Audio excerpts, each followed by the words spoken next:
અરવલ્લીના પ્રસિદ્ધ યાત્રાધામ શામળાજીમાં રક્ષાબંધન પર્વની ભક્તિભાવપૂર્વક ઉજવણી કરવામાં આવી। રક્ષાબંધન નિમિત્તે ભગવાન શામળિયાને સોનાની રાખડી અર્પણ કરવામાં આવી।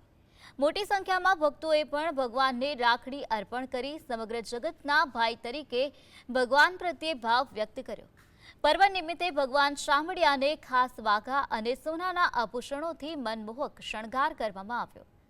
દિવસ દરમિયાન ભગવાનના વિવિધ મનોરથના દર્શનનો લાભ લેવા મોટી સંખ્યામાં ભક્તો મંદિર પરિસરમાં ઉમટી પડ્યા।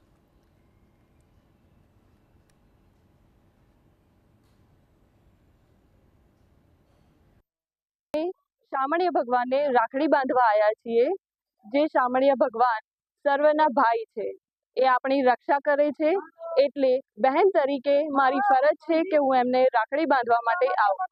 આજે અમે આવ્યા છીએ, સાથે બહુ બધા ભક્તો આવ્યા છીએ। અંદર બહુ સુંદર શણગાર કર્યો છે, શામળિયા ભગવાનનો શણગાર કર્યો છે અને અહીંયા બહુ બધા ભક્તો છે। અને હું મારા પરિવાર સાથે દર પૂનમે અથવા એકાદશીએ અહીં શામળિયા ભગવાનના દર્શન કરવા માટે આવીએ છીએ અને આજે પણ રક્ષાબંધનના પવિત્ર દિવસે અમને દર્શનનો લાભ મળ્યો, તે માટે હું ભગવાન શામળિયાજીને કૃતજ્ઞ છું।